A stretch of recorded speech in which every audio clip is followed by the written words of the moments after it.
viewers natin na nagtatanong tungkol dito sa ating B8 sound card. So, shoutout pala sa viewers natin. So, kung pwede ba itong ating B8 sound card i-connect sa XT10 component, ano?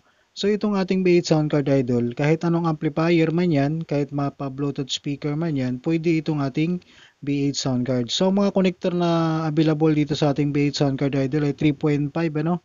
Katulad nito. Ayan. So, ito ang mga connector na nagagamit natin dito. So katulad yun idol, meron naman tayo ditong 3.5 to dual RCA, tapos may 3.5 naman tayo dito to dual 6.35. So ito idol, dahil yung output ng ating B8 sound card ay 3.5, so pag ginamit natin ito sa ating mixer, ito ang ginagamit natin na connector, 3.5 to dual 6.35. So pwede yan siya idol, ano, sa ating mga amplifier basta mayroong audio input, pwede itong ating B8 sound card. So pag ginagamit naman natin sa direct itong ating B8 sound card sa ating amplifier or integrated, ano, na mayroong RCA input, so itong gagamitin natin na connector idol.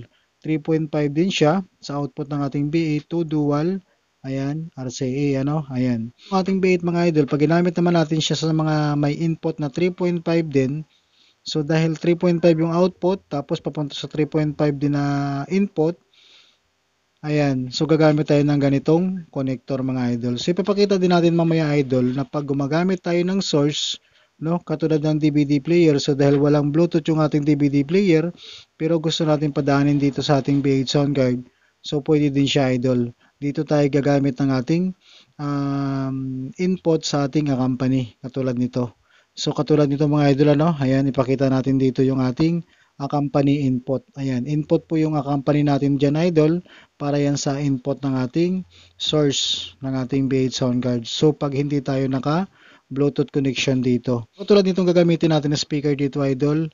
Ayan, so auxiliary in or 3.5 yung pinaka-input nitong ating Bluetooth speaker. So itong gagamitin natin na speaker lang. So ito lang idol, kung mayroong 3.5 input man yung inyong component or dual RCA, so mamili kayo sa connector na gagamitin natin. So kung dual RCA yung input ng inyong component, so itong gagamitin natin na connector 3.5 to dual RCA.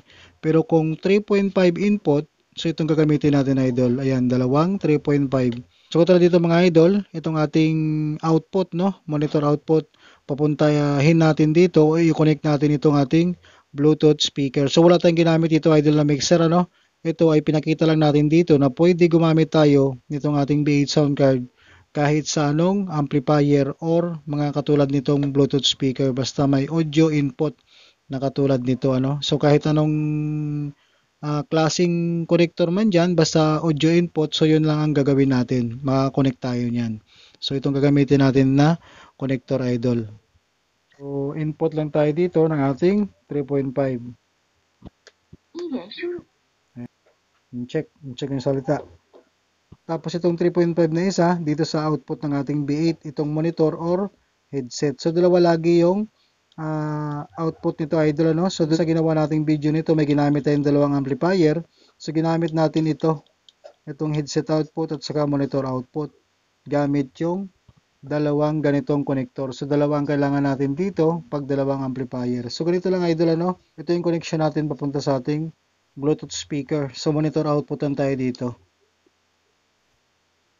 So i-power on natin yung ating B8 sound card.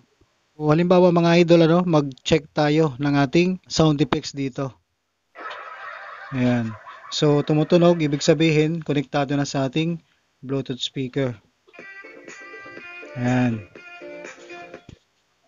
So ayan na siya idol, ano. So kung halimbawa naman mga idol, ano, katulad ditong ating DVD player, gagamitin natin siya sa ating B8 sound card. So kung halimbawa gagamit naman tayo ng amplifier dito, so papalitan lang natin yung connector na to. Itong gagamitin naman natin na connector din. Ayan.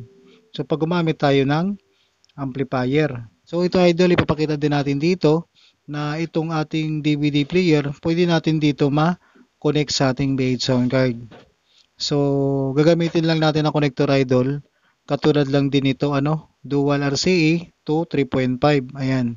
So dahil yung ating input dito sa ating B8 sound card, so dahil yung company input natin dito sa ating B8 sound card ay 3.5 lang din siya. So gagamit tayo ng connector na katulad lang din ito na ginagamit natin sa ating amplifier. So idol, ilagay natin ito sa ating company input. So 3.5. Tapos itong dual RCA natin, ito yung ilalagay natin sa ating output ng ating DVD player sa pinakalikod niya. Ito ating dual RCA mga idol. So sa audio output lang natin siya i-connect itong ating dalawang RCA. So puti at saka pula lang din. Ayan.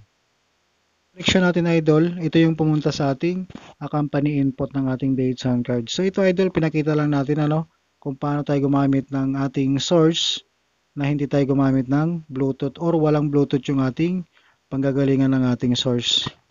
So ito na idol yung ating DVD player, naka-play na siya Ayan. So dito ang ating volume sa ating monitor, so naka-fix na yan. Tapos pag nag-volume tayo dito sa ating company, lalabas na yung ating music na nanggagaling sa ating DVD player.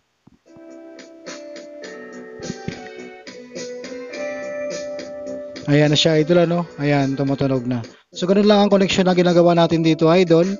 So magdedepende na lang tayo sa ginagamit natin ng mga available input at saka output ng ating pagkukonikan. So marami naman tayo nabibili ng mga ganitong connector mga idol.